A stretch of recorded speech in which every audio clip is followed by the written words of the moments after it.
The violation was brazen, a slash of jarring color against the symphony of muted earth tones that Carol Ann Weatherby had spent the last 15 years curating. From the wraparound deck of her own impeccably maintained mountain home, the Summit, as she'd christened it, she could survey her domain, not just her own property, with its river rock borders and geometrically perfect arrangements of native grasses, but the entire Whispering Pines estates. She was its guardian, the sentinel standing against the relentless tide of bad taste and moral decay, and today, the tide was lapping at the shores of Lot 14. The old Henderson place dot through her Steiner Commander 7x50 binoculars, military-grade optics she'd purchased specifically for this purpose. She watched the interloper, a woman younger than Carol Ann had anticipated, with hair the color of a cheap sunset, a chaotic mess of pink and orange. She was currently wrestling a large amorphous object wrapped in a moving blanket from the back of a mud-splattered Subaru. The vehicle itself was a litany of infractions, not approved bumper stickers. One appeared to depict a cartoon cat giving the middle finger, a dented rear fender, and a general aura of what Carol Ann's ex-husband, Richard, used to call bohemian charm. Right before he ran off with his yoga instructor, Carol Ann lowered the binoculars, her lips a thin, bloodless line. The Henderson house had sold just last week, a cash offer. The realtor had chirped, all very quick.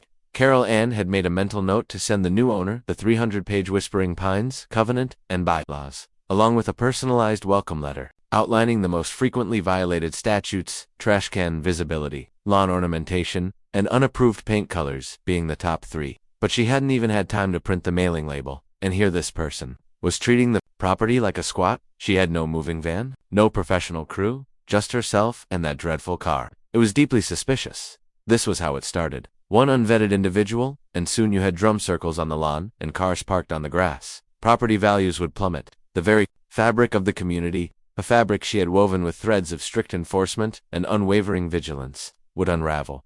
Carol Ann's heart began to hammer against her ribs, a frantic bird trapped in a cage of righteousness. She'd seen this before. In a news report from California, squatters. They move into a vacant home, change the locks, and then it takes the police months, even years, to get them out.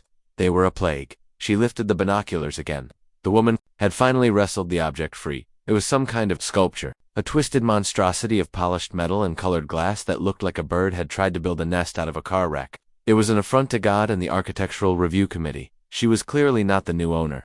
An owner would have received the bylaws. An owner would have known better.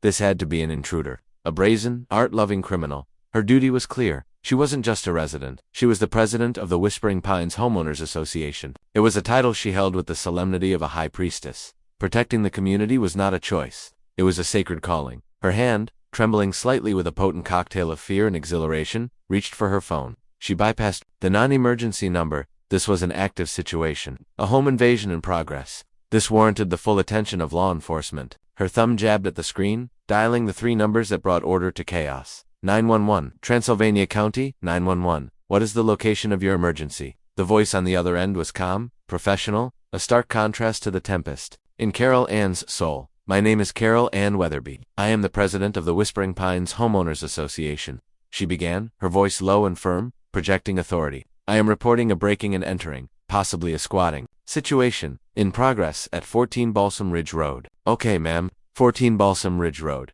Can you tell me what you're seeing? I have a visual on the suspect, Carol Ann said, her binoculars pressed to her eyes again. It's a female, appears to be in her late 20s or early 30s, unnaturally colored hair. She is on the property of a home that was recently sold but is currently unoccupied. She is moving items into the house. I believe she has gained unlawful entry. Is she armed? Has she threatened anyone? Her very presence is a threat to the peace and sanctity of this community, Carol Ann stated, the words rolling off her tongue with practiced gravity, and I cannot confirm she isn't armed. People like this, you can't be too careful. They have no respect for property or the law. Okay, Mrs. Weatherby, we are dispatching deputies to the location. Can you stay on the line with me? And please, do not approach the individual. I have no intention of approaching her, Carol Ann sniffed. I will, however, maintain visual surveillance from a safe and strategic distance. She ended the call and felt a surge of profound satisfaction. This was action. This was consequence. This was what leadership looked like. Richard, with his spineless talk of giving people the benefit of the doubt, he would have wanted to go over and say hi. But Carol Ann knew that evil flourishes when good women do nothing. Minutes stretched into an eternity. She watched the pink-haired woman carry a box labeled books toward the front door. The woman fumbled in her pocket, pulled out a key, and unlocked the door. A key. The audacity. She must have stolen it from the realtor's lockbox. A professional.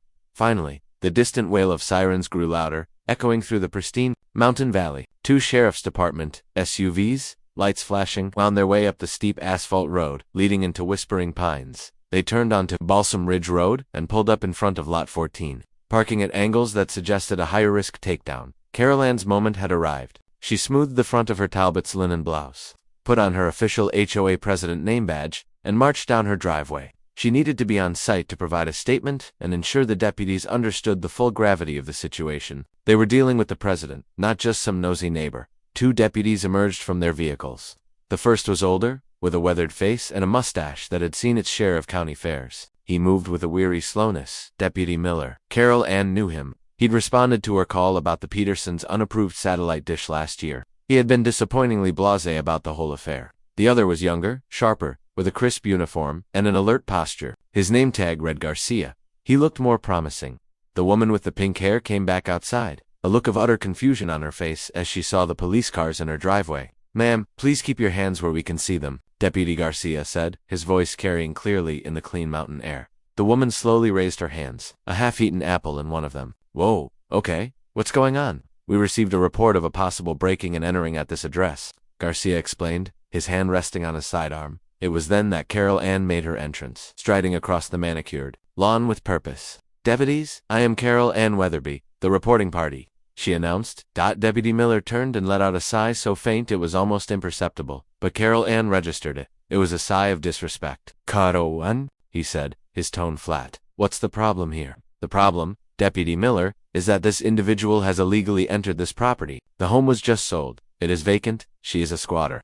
The pink-haired woman blinked, then a slow smile spread across her face. It was not a friendly smile. It was a smile of amusement, which was somehow worse. "A squatter. Lady, I just paid 7 figures for this vacant property. I'm the new owner," Carol Ann scoffed, a sound of pure, unadulterated disbelief. "That's preposterous. You don't look like someone who could afford a birdhouse in this community, let alone the Henderson estate." The words were out before she could stop them, sharper than she'd intended, but no less true for their cruelty. The woman's smile vanished. "My name is Alara Vance, and you are." "She is Carol Ann Weatherby," Deputy Miller interjected, stepping between them. "She's the HOA president." "Ma'am," he said, turning back to Alara, "do you have any identification or proof of ownership with you?" "Of course," Alara said, her voice now laced with ice. She reached slowly into the back pocket of her jeans and pulled out a wallet. She produced a North Carolina driver's license. "Alara M. Vance." The address was for a condo in Charlotte.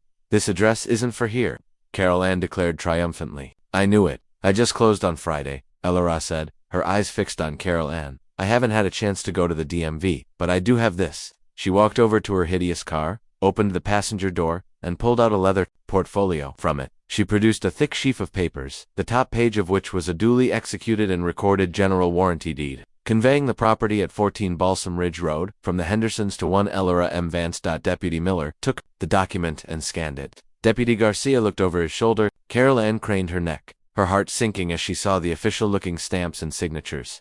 Miller handed the paperwork back to Alara. "Well, Ms. Vance, this all seems to be in order. Welcome to Whispering Pines." He then turned his gaze on Carol Ann, and this time, the weariness was gone, replaced by a clear and powerful annoyance. "Carol Ann, you can't call 911 every time you see." The first volley was fired at 0800 hours the following Monday. Carol Ann believed in starting the work week with decisive action. She had spent the entire weekend in a state of simmering, meticulous rage. While Alara Vance was presumably unpacking her vulgar possessions and further befouling the Hendersons' classic mountain aesthetic, Carol Ann was preparing her arsenal. She had reread the entire CC&R document twice, highlighting potential future violations with a set of color markers: yellow for landscape, pink for architectural, blue for general conduct. By Sunday evening, the book looked like a legal-themed rainbow, a testament to her thoroughness. The target, of course, was the sculpture. She had photographed it from 5 different angles using a telephoto lens, documenting its offensive form. In stark, unforgiving detail, it sat on the front lawn like a metallic tumor, its polished surfaces catching the morning sun and reflecting it in chaotic, disruptive patterns across her own deck. It was, she had decided, a public nuisance. The violation letter was a masterpiece of passive-aggressive legalese. She'd used the official HOA letterhead, printed on a heavy cream-colored cardstock that conveyed both importance and expense. "Dear Miss Vance," it began, foregoing any welcoming platitudes, "it has come to the attention of the Whispering Pines Homeowners Association Board of Directors that a structure has been erected on your property at 14 Balsam Ridge Road. Please be advised that this installation is in direct violation of Article 7, Section 7.03 of the Covenants, Conditions and Restrictions, CC&Rs, which states, all exterior structures, including but not limited to statuary, fountains, and other decorative installations, must be submitted to and approved in writing by the Architectural Review Committee (ARC) prior to installation. As no such submission was received or approved by the ARC, you are hereby instructed to remove the unapproved structure within 14 days of the date of this letter. Failure to comply will result in penalties, as outlined in Article 11, Section 11.02, commencing with a fine of $100, followed by subsequent fines of $50 per day for each day the violation remains uncorrected. We trust you will give this matter your immediate attention in the interest of maintaining the aesthetic harmony and property values of our shared community. Sincerely, Carol Ann Weatherby, President Whispering Pines HOA. She didn't just mail it. That was too impersonal, too easily ignored. She opted for a hint. She placed the letter in a crisp manila envelope and strode over to Lot 14. Her sensible clerks crunching on the gravel of Eiler's driveway, she wouldn't ring the bell. Instead, she used the heavy, brass eagle-head knocker on the front door, a feature she had personally approved for the Hendersons 5 years ago, and rapped 3 times. Hard Ben. Then she propped the envelope against the door and walked away, not looking back. The message had been delivered. The clock was ticking. For 3 days, there was silence. Carol Ann watched, of course, from her deck, through her Steiners. She observed Ilara Vance's comings and goings. The woman kept odd hours, sometimes working on a laptop on her porch, until late at night, the glow of the screen a lonely beacon in the dark. She saw no signs of the sculpture being removed. If anything, Ilara seemed to be cultivating a garden around it, planting wildflowers with a cheerful disregard for Section 8.01 approved plant list. Carol Ann made a note. That would be the second letter, if necessary. The response came on the 4th day, not in a letter, but in an email. The subject line was simply, your letter. Dear Miss Weatherby, it read, thank you for the welcome packet. I've received your letter regarding the sculpture in my yard. It's called Ascension, and it's a piece by the renowned artist Alejandro Vargas. I actually commissioned it for this very spot. I'm quite surprised the ARC would have an issue with it, but I'm happy to submit the paperwork for retroactive approval. Could you please send me the necessary forms? Looking forward to being a part of the community. Best, Ilara Vance. Carol Ann's knuckles whitened as she gripped her mouse. The sheer nerve of it, the condescending tone. Renowned artist, as if that mattered. A violation was a violation, whether it was a plastic flamingo or a Vargas. And the request for retroactive approval was a transparent attempt to circumvent the process. The rules were clear. Prior approval, there was no provision for forgiveness, only compliance. She typed her reply, her fingers flying across the keyboard with a staccato rhythm of righteous fury. Ms. Vance, the bylaws do not contain a provision for retroactive approval. The violation has already occurred. The only acceptable course of action is the immediate removal of the unapproved structure. Once the property is brought back into compliance, you are welcome to submit an application for a new installation, which the ARC will review at its next scheduled meeting. That meeting is in 3 months. The 14-day compliance period is still in effect. 10 days remain. Carol Ann Weatherby, President. She hit send with a satisfying click. Checkmate. She had backed the woman into a corner. There was no ambiguity, no room for interpretation, only the cold, hard logic of the rules. This time, the reply was almost instantaneous. Carol, may I call you Carol? This seems unnecessarily bureaucratic. It's a piece of art. It's not hurting anyone. Surely we can find a more neighborly solution? Why don't you come over for a cup of coffee and we can chat about it? We are neighbors, after all.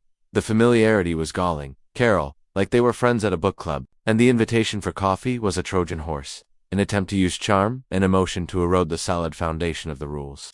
Carol Ann felt a flicker of the same helpless rage she'd felt when Richard suggested they go to couples counseling to talk about their feelings. Feelings were messy. Feelings were weak. Rules were strong. Ms. Vance, she typed back, her tone now glacial. My name is Mrs. Weatherby, and this is not a personal matter to be resolved over coffee. It is an official HOA enforcement action. The terms are clear. Please govern yourself accordingly. Any further communication on this matter should be in writing and directed to the board. She then blocked Ilara's email address.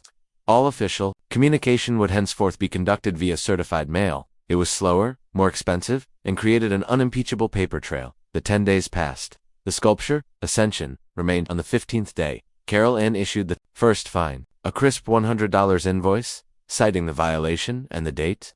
She sent it via certified mail, return receipt requested. The little green card that came back a few days later with Ilara Vance's signature on it was a small trophy, proof of receipt, proof of defiance. She began compiling a file, a thick accordion folder labeled Vance Lot 14. Inside went copies of the letters, the photos, the email exchange, the certified mail receipt, and the unpaid invoice. Every day she would add a new sheet of paper to it, a daily log entry noting the continued presence of the sculpture, and a carbon copy of the new $50 daily fine she was levying. The folder grew thicker, heavier. It felt wonderful. Her next step was to consolidate her power on the board. The Whispering Pines HOA board consisted of 5 members. Carol Ann was president. There was Mildred, a retired school teacher and Carol Ann's staunchest ally, who served as secretary. There was Bob, the treasurer, ACPA, who was mostly concerned with budgets and rarely got involved in enforcement. And then there were the Parkers, a younger couple, David and Susan, who had seemed like a good idea at the time, a way to bring in a fresh perspective.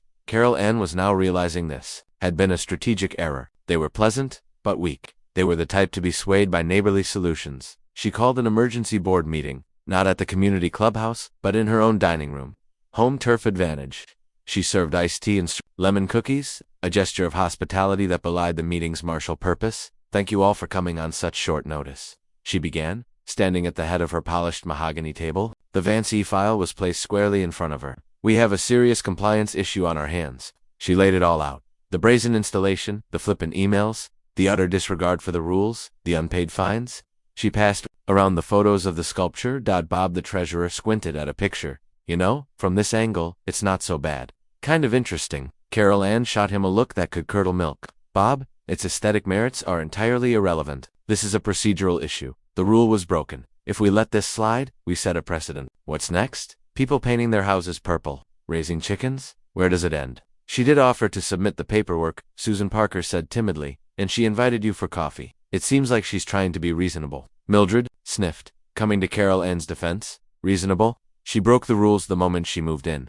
That's not reasonable, that's arrogant. She thinks because she has money she's above the community standards." "But we're a community of people, not just rules," David Parker chimed in, emboldened by his wife.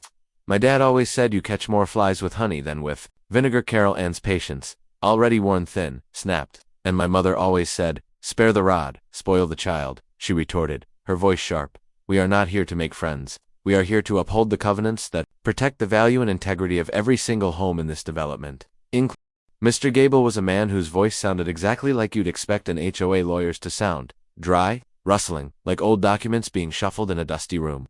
He was a creature of billable hours and carefully worded clauses, and he'd been handling the Whispering Pines account for a decade. He'd seen Carol Ann through the Peterson satellite dish crisis, the brawl over the miller's unapproved fence stain, and the short-lived but vicious war on lawn gnomes in 18. He knew her well. "Carol Ann," he said, the lack of surprise in his tone telling her he'd been expecting the call. "To what do I owe the pleasure?" "It's not a pleasure, I'm afraid, Arthur." "It's a necessity," she replied, settling into her desk chair and placing the Vance e-file before her like a general spreading a battle map. "We have a resident who is egregiously and willfully non-compliant. I need you to escalate." She proceeded to give him a concise chronological account of the situation with Alara Vance. She omitted the 911 call that was an unrelated closed matter and focused entirely on the documented by-the-book violations, the unapproved sculpture, the ignored notices, the mounting unpaid fines which had now crested $4,000. $4,000. Gable let out a low whistle. "She's just letting them accrue. She appears to believe the rules do not apply to her," Carol Ann said, a grim satisfaction in her voice. "She calls the sculpture art. I call it a $4,000 violation, and counting." There was a pause on the other end of the line, filled with the faint scratching of a pen. "Okay, a demand letter is the standard next step. We'll outline the violations, the total amount due, and give her 30 days to pay and cure the violation, that is, remove the structure. The letter will also state that failure to comply will result in the board considering further legal action, up to and including placing a lien on the property and initiating foreclosure proceedings to satisfy the debt." Foreclosure. The word was a thunderclap, magnificent and terrible, the ultimate expression of the HOA's power, the ability to seize a person's home, their castle, for failing to obey. It was a power Carol Ann had never had to wield, but its existence was a constant, comforting presence, like a holstered weapon. "Yes," Carol Ann said, her voice a near whisper. "That is precisely what I want the letter to say." "Now, Carol Ann," Gable's tone shifted, becoming more cautious. "This is an expensive road to go down. My fee for drafting and sending the letter is $500. Billed to the HOA. If we move to a lien, that's more legal work. If we actually have to enforce it and go to court, we could be talking tens of thousands of dollars in legal fees. The board needs to understand this, and you need to be prepared for her to lawyer up herself." "The board is fully behind me," Carol Ann said, stretching the truth only slightly. The Parkers' reluctance was a weakness she would manage. And we are not intimidated by the prospect of her retaining counsel. We have the bylaws on our side. They are ironclad. Bylaws are strong, but juries can be unpredictable, Gable warned, especially when the defendant is a sympathetic individual and the plaintiff is a large, seemingly impersonal organization. An artist being sued by an HOA over a sculpture? A good lawyer could paint a very unflattering picture of the association. They'll file for discovery. They'll want all your emails, meeting minutes, everything. Carol Ann's mind flashed to the email where she'd blocked Alara. My name is Mrs. Weatherby. She'd been curt, but professional. Everything was documented. Everything was by the book. Let them see it. Our actions have been unimpeachable. Arthur, she stated, coolly, draft the letter. Send me a copy for my records.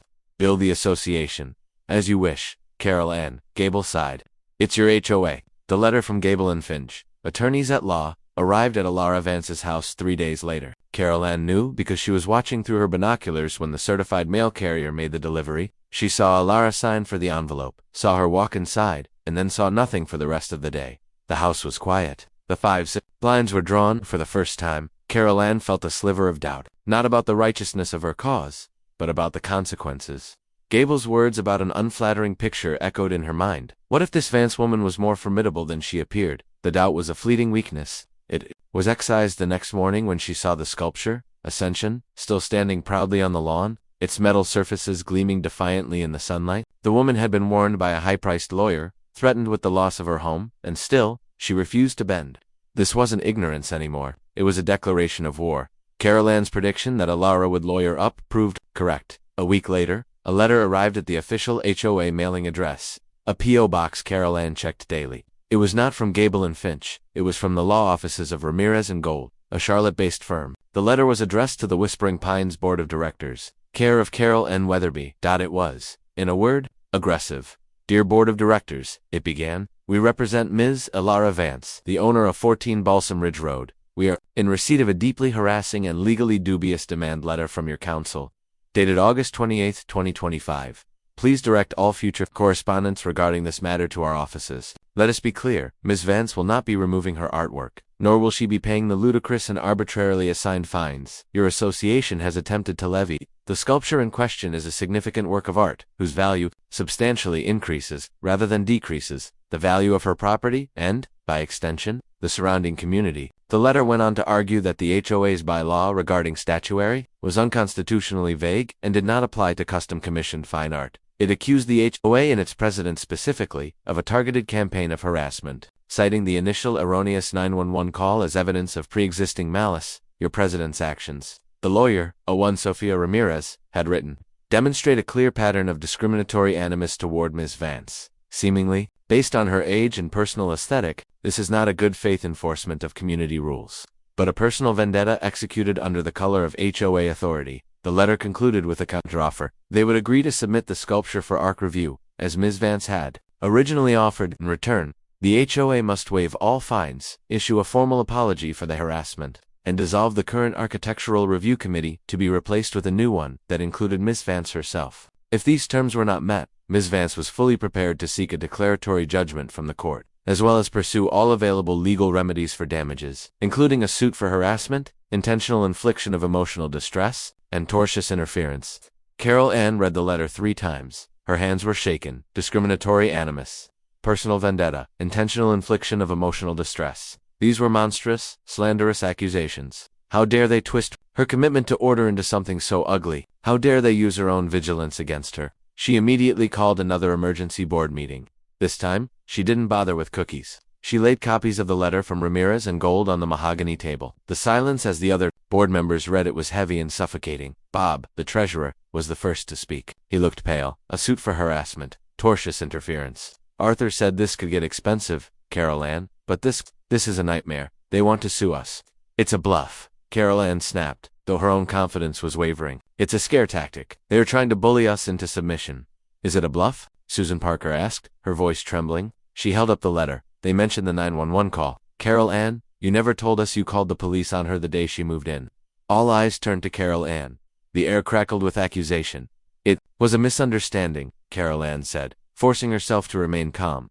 I believed a crime was in progress. My actions were those of a concerned citizen. It has no bearing on the subsequent, legitimate violations. It seems like their lawyer thinks it has a bearing. David Parker said, his voice hard. It establishes a pattern of malice. That's what it says. We're on the board, Carol Ann. Our names are on the HOA documents. Does this mean we can be sued? The raw fear in the room was palpable. The Parkers looked ready to mutiny. Even Mildred seemed shaken. This is exactly what she wants. Carol Ann raised her voice, trying to regain control. She wants to divide us. She wants to frighten us into letting her do whatever she pleases. If we back down now, we lose all authority. The bylaws will become meaningless. Every resident with a grievance will threaten to sue. This is the hill we have to die on. I'm not willing to die on a hill that's going to cost me my retirement savings. Carol Ann, Bob exclaimed, his face flushed.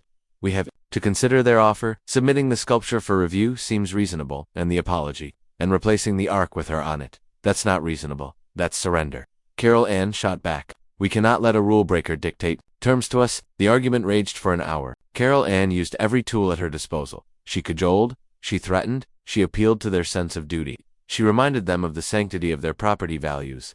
She painted Ilara Vance as a wealthy, arrogant outsider trying to bulldoze their peaceful community. Slowly, the lawsuit landed like a boulder in the placid pond of whispering pines, and the ripples spread instantly. Filing the suit made the conflict official, public, and irreversible. Arthur Gable, working on his hefty retainer, had been ruthlessly efficient. He'd filed a complaint in Transylvania County Superior Court, seeking a permanent injunction, forcing the removal of Ascension and a judgment for the accumulated fines, which by then had surpassed $6,000. The reaction from Ilara Vance's lawyer was swift and brutal. Sofia Ramirez filed a formal answer and counterclaim. The counterclaim was a work of art in its own right, a legal document brimming with righteous indignation. It formally accused the HOA, and, by name, Carol Ann Weatherby, of a litany of civil offenses, harassment, abuse of process, slander of title for threatening the lien, and breach of fiduciary duty, the very phrase Carol Ann had used to cow her own board. The counterclaim sought not only dismissal of the HOA suit but also compensatory and punitive damages to the tune of $50,000. The news of the lawsuit and the staggering counterclaims spread through the community like a contagion. An anonymous resident, almost certainly one of the Parkers, leaked the initial complaint and the counterclaim to the community's unofficial Facebook group. The digital world erupted. For the first time, Carol Ann's iron-fisted control over the community narrative was completely shattered. Before, she could frame the debate in her carefully managed board meetings and official newsletters. Now, the battle was being fought in comment threads and private messages, and she was not winning. A resident named Tom, who lived on the far side of the development, posted a picture of his own unauthorized bird bath. Is Carol Ann gonna sue me for $50,000 over this? 2. This is insane. Our reserve fund is for roads, not her personal vendettas. The post got 72 likes. Another resident posted a link to Alejandro Vargas's professional website, showing his sculptures in museums and public squares around the world. So the woman we're suing is a celebrated artist, and the piece in question is probably worth more than my car? Maybe we should be sending her a thank you note instead of a lawsuit. Carol Ann watched the online insurrection from the sterile quiet of her office, her face illuminated by the glow of the monitor. She felt like a monarch watching her kingdom revolt from behind the castle walls. They didn't understand. They were swayed by emotion, by pretty pictures on a website. They didn't see the fundamental principle at stake, the sanctity of the rules. Without rules, there was only anarchy. Didn't they see that she was fighting for them? Her allies grew silent. Mildred posted a single, meek defense of the board's actions, which was immediately torn apart by a dozen angry replies. She did not post again. Bob the treasurer went silent, refusing to answer calls or emails from other residents. The Parkers were ghosts. Carol Ann was isolated, a pariah in the very community she was trying to protect. The stress was a physical weight. She wasn't sleeping. Her perfectly manicured garden was beginning to show the first signs of neglect. A few errant weeds she hadn't had the energy to pull. The loneliness of her large, silent house was more pronounced than ever. Sometimes, she would stand on her deck and look at Ilara Vance's house, not with the binoculars, but with the naked eye. She'd see lights on, see cars of visitors coming and going. She imagined laughter, conversation, life. Her own home felt like a mausoleum of order. Then the weather turned out. A storm system, the remnants of a tropical depression that had churned up from the Gulf, stalled over the Blue Ridge Mountains. For 2 days, a cold, relentless rain fell, turning the manicured lawns into swamps and the gravel driveways into muddy streams. The wind howled through the whispering pines, making them groan and creak like ancient ships. Carol Ann secretly loved storms. They were a force of nature that demanded respect, an unarguable power that put petty human concerns in their place. They were orderly in their own chaotic way. But this storm was different. It felt meaner, more violent. On the second night of the storm, around 2 a.m., she was jolted awake by a sound that was not thunder. It was a deep, resonant crack, followed by a shuddering, ground-shaking thump that rattled the windows in their frames. It was close, very close. The power went out, instantly, plunging her house into absolute darkness and silence, save for the drumming of the rain. Carol Ann's heart hammered. She fumbled for the emergency flashlight she kept in her nightstand. Its beam cut a nervous path through the darkness. She crept to the window that faced the road and peered out. She couldn't see much, just a wall of rain and swaying trees, but the sound had come from the direction of the main entrance to Whispering Pines. Her first thought, as always, was of the rules. Section 4.02. Ingress and egress must be kept clear at all times. Her duty, as president, lawsuit or no lawsuit, was clear. She had to assess the situation. She pulled on her LL Bean rain slicker and waterproof boots, grabbed her heavy-duty mat, and stepped out onto her deck. The wind and rain hit her like a physical blow. She made her way carefully down her driveway and toward the main road. As she rounded the corner, the beam of her flashlight fell upon a scene of absolute devastation. A massive, ancient oak tree, one of the landmark trees of the community, had been uprooted. It had fallen directly across the road, its huge trunk a tangled mess of branches, completely blocking both the entrance and the exit to Whispering Pines. No one was getting in or out. They were trapped. A wave of panic, cold and sharp, cut through her. What if there was a medical emergency? What if someone needed to get to a hospital? The tree was far too large for one person to move. It would take a professional crew with heavy equipment, and they wouldn't be able to get up the mountain roads until the storm passed, and it was safe. As her flashlight beam swept across the chaos of splintered wood and wet leaves, it caught something else. A flicker of movement, another light. Someone else was already there. It was Alara Vance. She was soaked to the bone, her ridiculous pink and orange hair plastered to her scalp. She wore work gloves and was wielding a chainsaw with a terrifying degree of competence. The man with the Porsche, the one Carol Ann had seen her laughing with, was with her, using a smaller handsaw to attack the more manageable upper branches. The roar of Ilara's chainsaw filled the air, a sound of defiance against the storm. Carol Ann stood frozen at the edge of the scene, hidden in the shadows. She watched as Alara cut a clean section through a thick limb, which the man then dragged off the road. They worked in tandem, a well-oiled machine, a focused energy. They weren't talking. They didn't need to. Then, another light appeared. It was old Mr. Henderson from Lot 12, the brother of the man who'd sold the house to Alara. He was 80 years old and walked with a cane, but he was holding a lantern and pointing out the most strategic places to cut. Take that lower branch. First, young lady, it's holding all the tension. He yelled over the noise of the saw. Alara nodded, adjusted her stance, and sank the blade into the wood. A few minutes later, the Parkers appeared, David and Susan, looking frightened but determined. David was carrying an axe. We don't have a chainsaw, he shouted, but we can help clear the debris. Soon, others emerged from their homes, drawn by the sound of the saw and the common crisis. Tom from the Facebook group showed up with a tow rope from his truck. The Millers brought a thermos of hot coffee and passed steaming cups to Alara and her friend during a brief pause to refuel the saw. A small community was forming in the middle of the road, in the heart of the storm, working together, and at the center of it all was Ella Vance, the outcast, the rule breaker, the defendant. She was covered in mud and sawdust, her face set in a look of fierce concentration. She was not waiting for a committee meeting. She was not consulting a bylaw. She was not calling a lawyer. She was solving the problem. She was leading Carol, and remained in the darkness, unseen, unneeded. She held her maglite, a useless beacon. She was the president, the guardian of order, but in this moment of true chaos, she was utterly irrelevant. The meticulously crafted rules in her 300-page book had no answer for a fallen oak tree. Her authority, which she had fought so viciously to protect, meant nothing here. The community she claimed to lead was leading itself, and it was rallying. Around her sworn enemy, a profound, soul-crushing shame washed over her. It was worse than the humiliation of the 911 call, worse than the sting of the lawyer's letter. This was a fundamental failure. She had dedicated her life to the concept of community, yet she had no idea what it actually was. She saw it as a collection of rules to be enforced. They saw it as a group of people who helped each other when a tree fell. She watched as Alara finally cut through the main trunk. With a great, collective effort, David Parker, Tom, and 2 other men used the tow rope to drag the massive section of log to the side of the road, clearing a path just wide enough for a car to pass. A ragged cheer went up from the small group. Susan Parker ran forward and gave Alara a fierce, unself-conscious hug. Old Mr. Henderson patted her on the arm. Good work, girl. Your father would have been proud. Alara just smiled, looking exhausted but pleased. We're not done yet, but at least we can get out if we need to. Carol Ann backed away slowly, melting back into the shadows. She retreated to her silent, empty house, the sounds of her neighbors' camaraderie and the roar. The storm passed, leaving behind a world scrubbed clean and glistening. But inside Carol Ann Weatherby, the tempest raged on. The image of Alara Vance, heroine of the fallen tree, was seared into her consciousness. The community's gratitude toward Alara was a bitter pill. The Facebook group was now filled with posts praising her, calling her a true neighbor. Someone had even started a GoFundMe to help Alara with her unjust legal fees, and it had already raised over $2,000 from residents of Whispering Pines. Every like for Alara was a fresh stab at Carol Ann's pride. Her authority was not just questioned, it was utterly decimated. She was no longer seen as a firm leader, but as a petty tyrant. She stopped checking the Facebook group. She stopped going for her morning walks. She felt like a prisoner in her own perfect house. Her only communication with the outside world was with Arthur Gable, the lawyer. The news from him was not good. Their lawyer is making hay with this fallen tree incident. Carol Ann, Gable said, his voice crackling with static over the phone. Sofia Ramirez has already filed 3 affidavits with the court. One from a Mr. Henderson, one from a David Parker, and one from a Thomas Crow. All of them paint your client the HOA as ineffective and her client, Ms. Vance, as a community hero. She's building a narrative that Ms. Vance embodies the spirit of the community far more than its own leadership does. That's absurd, Carol Ann protested, but her voice lacked its usual conviction.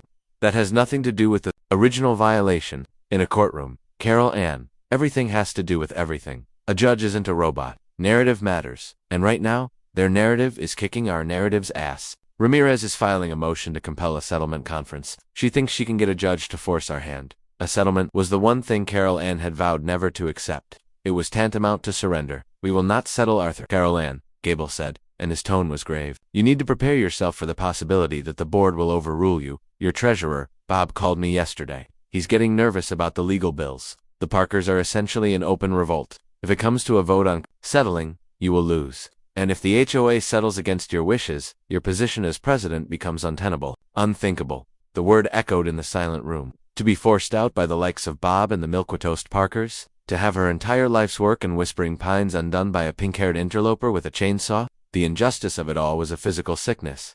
Desperation began to set in. It was a cold, creeping fog, obscuring the clear lines of right and wrong, of rules and procedures, that had always guided her. The legal route was failing. The social route was a disaster. The system she had placed all her faith in was crumbling around her. If the system wouldn't provide justice, then perhaps she had to step outside the system. The thought began as a whisper.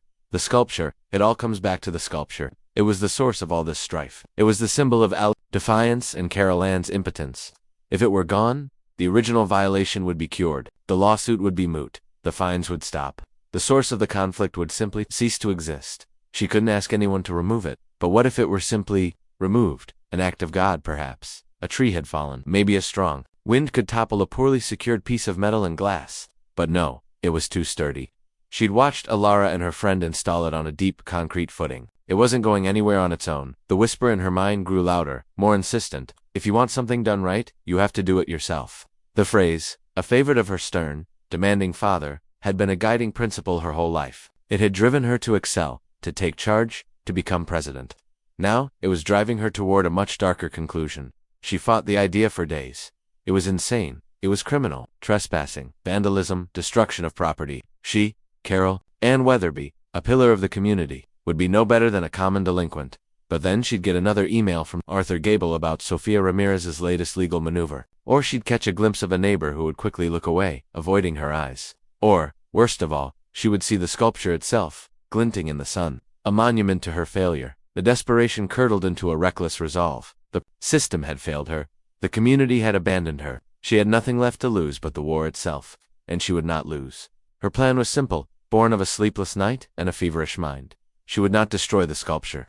Destruction was messy, ugly. She would dismantle it. It appeared to be assembled in pieces, held together by large, industrial-looking bolts. She had a full set of socket wrenches in her late husband's old toolbox in the garage. She would go in the dead of night, disassemble the wretched thing, and leave the pieces neatly stacked on Ilara's porch. It wasn't vandalism, she told herself, her logic twisting to justify the unjustifiable. It was enforcement. It was a self-help remedy. She was merely completing the action the HOA had demanded, and that Ilara had refused. She would be curing the violation herself. It was, in a twisted way, the ultimate act of a responsible president. She chose a Wednesday night, a week after the storm. The moon was a sliver, offering little light. The weather forecast promised cloud cover. At 1:30 a.m., when the last light in Whispering Pines had been extinguished, Carol Ann put her plan into action. She dressed in dark clothing, black yoga pants, a black long-sleeved shirt, and black running shoes. The irony of wearing the uniform of her ex-husband's new love was lost on her. She put on a pair of thin leather gloves. From the garage, she retrieved a canvas bag and filled it with Richard's old tools, a socket wrench set, a large adjustable wrench, and a can of WD-40, just in case. The bag felt heavy in her hand, a tangible weight of her transgression. Heart was a frantic drum against her ribs as she slipped out her back door. The world was utterly silent. No cars, no crickets, just the faint hum of a distant transformer. She didn't take the road. She cut through the woods that separated her property from Lot 14, moving from tree to tree like a commando in a bad movie. The forest floor was damp and soft. Muffling her footsteps, she emerged at the edge of Ilara's property, her breath catching in her throat. The house was dark. The black Porsche was gone from the driveway, which meant Ilara's friend wasn't. There she was alone. The sculpture, Ascension, was a skeletal silhouette against the starless sky. It looked menacing in the dark. For a moment, she faltered. This was madness. She could turn back now, go home, get in bed, and pretend this never happened. But then she remembered the smug look on Ilara's face at the 911 call. She remembered the condescending tone of her emails. She remembered the Facebook post with its 72 likes. Her resolve hardened like steel. She crept across the lawn, her senses on high alert. Every rustle of a leaf, every snap of a twig, sent a jolt of adrenaline through her. She reached the base of the sculpture and knelt, placing her tool bag on the grass. She took out her flashlight, covering the lens with her fingers to allow only a sliver of light to escape. The bolts were just as she'd imagined, large, hexagonal, and accessible. She found the right socket size and fitted it onto the wrench. She sprayed a bit of WD-40 on the first bolt to silence any potential squeaking. The hissing sound unnaturally loud in the silence. She took a deep breath, fit the wrench over the bolt, and pushed. It was tight. She had to reposition herself, putting her whole body weight into it. With a low groaning sound, the bolt began to turn. Groan, squeak, groan. The sound was agonizingly loud to her own ears. She paused after every turn, listening, her eyes scanning the dark windows of the house. Nothing. One bolt came free. She placed it carefully in her bag. Then a second, a third. She was working on a lower joint, a piece of curved blue glass connected to the main metal spire. As the fourth and final bolt came loose, the glass piece shifted with a sickening clink. She grabbed it just before it could fall, her heart leaping into her throat. She carefully lowered the heavy glass section to the ground. She felt a surge of triumphant power. She was doing it. She was dismantling it. She was taking back control. She moved to the next joint, working faster now, emboldened by her success. The wrench in her hand felt like an extension of her will. She was no longer Carol Ann Weatherby, the beleaguered HOA president. She was an agent of order, a force of nature, correcting a mistake that the world had refused to fix. She was so absorbed in her task, so focused on the mechanics of the bolts and the weight of the metal, that she didn't hear the soft footfalls on the grass behind her. She didn't notice the other shadow detaching itself from the deeper shadows of the trees. She was just about to loosen a critical bolt on the main spire when a low voice spoke from the darkness, calm and steady. "I wouldn't do that if I were you, Carol Ann." Carol Ann froze, the wrench slipping from her gloved hand and clattering onto the metal base of the sculpture. The sound was like a gunshot in the silent night. She whipped around, her flashlight beam cutting a wild arc. Beam landed on a face, not Ilara Vance, not a police officer. It was old Mr. Henderson. He wasn't holding a lantern this time. He was just standing there in his pajamas and a bathrobe, his hands resting on the handle of his cane. His face, usually so kindly and gentle, was etched with a profound. The silence on the lawn was absolute, broken only by the distant hum of the transformer and the frantic, silent screaming inside Carol Ann's head. She was trapped in the sudden glare of the porch light, a nocturnal creature caught in a hunter's beam. Her dark clothing offered no camouflage now. The tools, the disassembled sculpture piece, her own horrified face saw were laid bare for Ilara Vance to see. Ilara's expression shifted through a series of emotions in a matter of seconds. From sleepy confusion to mild surprise at seeing Mr. Henderson, to utter slack-jawed disbelief as her eyes focused on Carol Ann. She took in the scene: the wrench, the kneeling figure, the wounded artwork hand. Her face hardened into a mask of cold, quiet fury. Carol Ann felt a primal urge to flee, to scramble, back into the woods and the safety of her dark, orderly house. But her limbs were frozen, heavy with the sudden, crushing weight of her actions. She was no longer a president enforcing rules. She was a criminal, caught in the act. Mr. Henderson's judgment had been a moral blow, but this being seen by her adversary, her victim, was a total and unconditional surrender. "Mr. Henderson." Ilara's voice was steady, but laced with an undercurrent of shock. "What's going on?" The old man sighed, a weary, rattling sound. He didn't look at Carol Ann. He kept his eyes on Ilara. "I saw a light deer, came out to check. Found your neighbor engaged in some late-night art criticism." The sarcasm was gentle, but it cut Carol Ann to the bone. Ilara took a few steps onto the lawn, her bare feet silent on the damp grass. She didn't approach Carol Ann. She walked over to the dismantled section of her sculpture, the piece of blue glass and metal, and knelt beside it. running her hand over its smooth surface as if checking a child for injuries. She looked at the empty bolt holes, then back at the tools scattered on the ground. She didn't need to ask what had happened. The scene told its own story.